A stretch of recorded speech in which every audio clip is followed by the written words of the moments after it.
மக்கள் டிவி நேயர்களுக்கு வணக்கம். கைவினை களஞ்சியம் பகுதியில் ஆரிகாமி ஒர்க்கு தான் பார்க்க போகிறோம். ஆரிகாமி ஒர்க்கில் நிறைய வெரைட்டி இருக்குது. அதில் நாங்கள் என்னென்ன பண்ணுவோம்னா, பேப்பர் புல்லிங்கில் பண்ணுவோம், பேப்பர் கிராஃப்டில் ஆக்ஷன் ஆரிகாமின்னு பண்ணுவோம், அதுக்கப்புறம் நாங்கள் வீவிங் பண்ணுவோம், அதுக்கப்புறம் டெஸ்லேஷன் பண்ணுவோம். இந்த மாதிரி விதவிதமாக ஆரிகாமியில் ஏகப்பட்ட வெரைட்டிஸ் இருக்குது. கிரிகாமின்னு இருக்குது. இந்த மாதிரி அதில் சப்ஜெக்டே ஒரு பெரிய சப்ஜெக்ட்டு. அது ஒரு லெசனாக வச்சு அதுக்கு எக்ஸாம்லாம் வச்சு ஆரிகாமி ஒர்க்லாம் நிறையா பண்ணலாம். அதில் இன்றைக்கி ஆக்ஷன் ஆரிகாமி பண்ணலாம். அந்த நம்ம ஏற்கனவே இதுக்கு முன்னாடி பண்ணது நம்ம ஒரு பேர்டு பண்ணோம்ல, அந்த பேர்டோட டாபிக் அதுலேருந்து வச்சு நம்ம எப்படி பண்ணலான்னு பார்க்கலாம். ஒரு ஸ்கொயர் பேப்பர் எடுத்துக்கிறோம். ஸ்கொயர் பேப்பர் எடுத்துக்கிட்டு இந்த மாதிரி ரெண்டு பக்கமும் ஃபோல்ட் பண்ணிக்கலாம். இதுக்கப்புறம்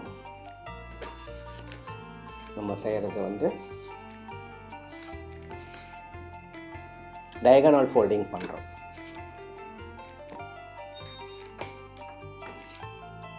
இந்த டயகனல் ஃபோல்டிங் முடித்ததுக்கப்புறம் நம்ம இந்த கிராஸ் ஃபோல்டிங் பண்ணுறோம். பட்டர்ஃப்ளை பண்ணோம்ல, அந்த ஃபோல்டிங் பண்ணுறோம். இது வரைக்கும் புரியும்னு நினைக்கிறேன். இதுக்கப்புறம் பட்டர்ஃப்ளைக்கு நம்ம பண்ண மாதிரியே ஒரு பக்கம் மட்டும் பட்டர்ஃப்ளை பண்ணோம். இது ரெண்டு பக்கமும் பண்ணணும். இது புரியும்னு நினைக்கிறேன். ஒரு பக்கம் முடிச்சுட்டோம், பேக் சைடு திருப்பி இன்னொரு வாட்டி பண்ணணும். இது வரைக்கும் புரியுது. நெக்ஸ்ட்டு இந்த சைடில் ஃபோல்ட் பண்ணணும். 4 பக்கமே இந்த சைடில் ஃபோல்ட் பண்ணணும். நம்ம என்ன பண்ண போகிறோம்னா, ஒரு பால் பண்ண போகிறோம். நார்மலாக பால் 3 டைமென்ஷன்னு. இந்த ஆக்ஷன் ஆரிகாமிங்கும் போது அது பால்னால் நம்ம என்ன பண்ணணும், ஊதுவோம்ல, ஒரு பலூன்லாம் ஊதுவோம்ல, அது மாதிரி பண்ண போகிறோம். இந்த 4 கார்னர் உள் போர்ஷனும் நம்ம இப்படி உள்ளே தள்ளி விட்டுருவோம். கொஞ்சம் ப்ராப்பராக பொறுமையாக பண்ணால் தான் வரும். நல்லா உள்ளே தள்ளி விட்டுரும். பாருங்கள், இந்த மாதிரி உள்ளே தள்ளியிருக்கேன். திரும்பவும் இன்னொரு சைடும் அதே மாதிரி ஃபோல்ட் பண்ணி உள்ளே தள்ளிவிடுவோம். எவ்வளோ நல்லா அழகாக நீட்டாக உள்ளே தள்ளி அது ப்ரெஷர் கொடுக்குறீங்களோ அப்போ தான் பிரியாமல் வரும். இல்லைன்னா அது இந்த இதெல்லாம் பிரிஞ்சிடும். அதனால் முடிஞ்ச வரைக்கும் உள்ளே தள்ளி ப்ரெஷர் கொடுத்து அந்த ஃபோல்டிங்ஸை நல்லா உள்ளே தள்ளிடலாம். பாருங்கள், இந்த மாதிரி 4 பக்கமும் அந்த உள்ள சைடில் இருக்கிற பேப்பரை உள்ளே சொருகிட்டோம். இப்போ இந்த மாதிரி ஃபோல்ட் பண்ணியிருக்கோம். சரிங்களா? இப்போ நம்ம என்ன பண்ண போகிறோம்னா, இந்த இடத்த பலூனில் ஊதுற மாதிரி ஊத போகிறோம். ஆக்ஷன் ஆரிகாமியில் ஃபஸ்ட்டு ஒரு பால் பண்ணியிருக்கோம். இந்த பால் ஃப்ளவராகவும் யூஸ் பண்ணலாம், பாலாகவும் யூஸ் பண்ணலாம், தூக்கி போட்டு விளையாடலாம். இந்த பால் ரொம்ப பிடிச்சிருக்குன்னு நினைக்கிறேன். ஆரிகாமி பால் நம்ம ரெடி பண்ணியிருக்கோம். சரிங்களா? இது ஃபஸ்ட்டு நம்ம ஆக்ஷன் ஆரிகாமியில் ஒரு ஒர்க்கு பண்ணியிருக்கோம். நெக்ஸ்ட்டு கொஞ்சம் ஈஸியாக குழந்தைங்களுக்கு புரிகிற மாதிரி ஒரு நம்ம ஒயிட் பேப்பர்லேயே பண்ணலாம். ஒரு ஃபேன் பண்ண போகிறோம். 2 விதமான ஃபேன் பண்ணலாம். ஃபஸ்ட் ரொம்ப ஈஸியான ஃபேன் ஒன்று பண்ணலாம். 3 ஸ்ட்ரிப்பு இது மாதிரி கட் பண்ணணும். ஸ்ட்ரிப்ஸு 1 இன்ச் இருக்கலாம், இல்லை 1/2 இன்ச் இருக்கலாம், நமக்கு வேணுங்கிற மாதிரி சைஸில் இருக்கலாம். இதுக்கு முக்கியமாக தேவை ஃபேனு. நம்ம மேலே ஓடுதில்ல ஃபேன், அந்த ஃபேன் கொஞ்சம் ஹையாக வைக்கும்போது ரொம்ப அழகாக சுற்றும். அந்த ஃபேன் கம்மியாக இருந்துச்சுன்னா கம்மியாக தான் சுற்றும். குழந்தைங்களை என்ஜாய் பண்ணுறதுக்கு கொஞ்சம் ஃபேன் அந்த டைமில் நம்ம வச்சு காமிச்சோம்னா ரொம்ப அழகாக இந்த ஃபேன் சுற்றும். பாருங்கள், இந்த மாதிரி ஸ்ட்ரிப் கட் பண்ணியிருக்கோம். 2ஆக மடிக்கிறோம். மடிச்சுட்டு அதே மாதிரி இன்னொரு பீஸும் 2ஆக மடிக்கிறோம். மடிச்சுட்டு இதுக்குள்ளே இதை விடுறோம். சரிங்களா? பாருங்கள், ஒரு ஃபோல்டிங் மேலே இருக்கணும், ஒரு ஃபோல்டிங் சைடில் இருக்கணும், இன்னொரு ஃபோல்டிங் கிராஸில் வரணும்.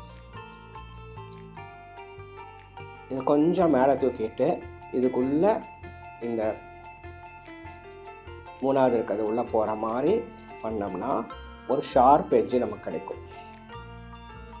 எல்லா பக்கமும் நீட்டாக டைட் பண்ணணும். இப்போது நம்ம ஃபேன் காற்றுல இப்படி வச்சு பறக்க வச்சா ஃபேன் சுற்றும். சரிங்களா? இப்போ நம்ம கரெக்டாக நிற்குதா? இப்போ ஃபேன் கொஞ்சம் சுற்ற வச்சதா இப்போ எனக்கு இங்கே மேலே ஃபேன் ஓடுது, ஃபேன் சுற்றும். பாருங்கள், இப்போ ஸ்லோவாக சுற்றுதா, போக போக ஃபாஸ்ட்டாக சுற்றும். பாருங்கள், இந்த மாதிரி அழகாக அது சுற்றும். காற்று வர வர நல்லா அழகாக ஸ்பீடாக அழகாக சுற்றும். இது நமக்கு குழந்தைங்களுக்கு ரொம்ப யூஸ்ஃபுல்லாக இருக்கும். ட்ரை பண்ணி பாருங்கள். இப்போ இது வந்து யூஸ்வலாகவே வந்து குழந்தைங்களுக்கு சொல்லிக் கொடுப்போம், அவங்க நல்லா செய்வாங்க. அவங்களுக்கு கொஞ்சம் கஷ்டமாக இருக்கும் இது பண்ணுறது. இதோட கொஞ்சம் ஈஸியாக இருக்க மெத்தட் கூட ஃபேன் நம்ம செய்யலாம். அதுக்கு ஒரு கலர் பேப்பர் எடுத்துக்கிறோம். அதே மாதிரி 2ஆக மடித்து 4ஆக மடிச்சுக்கலாம். கர்ச்சீஃப் ஃபோல்டு கூட பண்ணிக்கலாம். அதே மாதிரி டயகோனல் ஃபோல்ட் பண்ணிக்கலாம். டயகோனல் ஃபோல்ட் பண்ணிவிட்டு இந்த டயகோனல் ஃபோல்டில் நமக்கு வேணுங்கிற சைஸு ஒரு ஹாஃப் சைஸ் தான் கட் பண்ணும், ஃபுல்லாக கட் பண்ணக்கூடாது. இதுக்கு எரேசர் கூட யூஸ் பண்ணிக்கலாம், நம்ம குச்சியை யூஸ் பண்ணிக்கலாம். நமக்கு என்ன மாதிரி நம்மக்கிட்ட என்ன மெட்டீரியல் இருக்கோ அதை யூஸ் பண்ணி பண்ணலாம். இப்போ நம்ம கையில் பென்சில் தான் இருக்குது, நான் பென்சில் தான் யூஸ் பண்ண போகிறேன். பாருங்கள், இந்த மாதிரி உள்ளே விட்டுட்டேன். இப்போ நம்ம வந்து இந்த ஒன்றுன்னா இதுக்குள்ளே இன்சர்ட் பண்ணணும். எல்லாமே இன்சர்ட் பண்ணக்கூடாது. இது ஒன்று விட்டு ஒன்று விட்டுட்டேன், அடுத்தது இன்சர்ட் பண்ணணும். இதை விட்டுட்டு அடுத்தது இன்சர்ட் பண்ணணும். இதை விட்டுட்டு அடுத்தது இன்சர்ட் பண்ணணும். இது நல்லா நிற்கணும் அப்படின்னாக்க இதில் வந்து எரேசர் ஒன்று சொருவிக்கலாம், இல்லை ஒரு வீட்டில் ஏதாவது ஆனியன் இந்த மாதிரி எது கூட சொருவிக்கலாம். இதுவும் நமக்கு வந்து ஃபேன் போட்டால் சுற்றும். நமக்கு அது ட்ரை பண்ணலாம். இல்லை உங்கள் வீட்டில் நீங்களே ட்ரை பண்ணிங்கனாலும் உங்களுக்கு அது சுற்றும். இது ஓகேவா? இன்றைக்கி 3 விதமான ஆக்ஷன் ஆரிகாமி பார்த்துருக்குறோம். ட்ரை பண்ணுங்கள் எல்லோரும் வீட்டில். இந்த மாதிரி பால் பண்ணோம், 2 விதமான ஃபேன் பண்ணியிருக்கோம். இது எல்லாத்துக்கும் உங்களுக்கு கண்டிப்பாக யூஸ்ஃபுல்லாக இருக்கும்னு நினைக்கிறேன். கண்டிப்பாக எல்லோரும் செஞ்சு பாருங்கள், என்ஜாய் பண்ணுங்கள். தேங்க்யூ. வணக்கம்.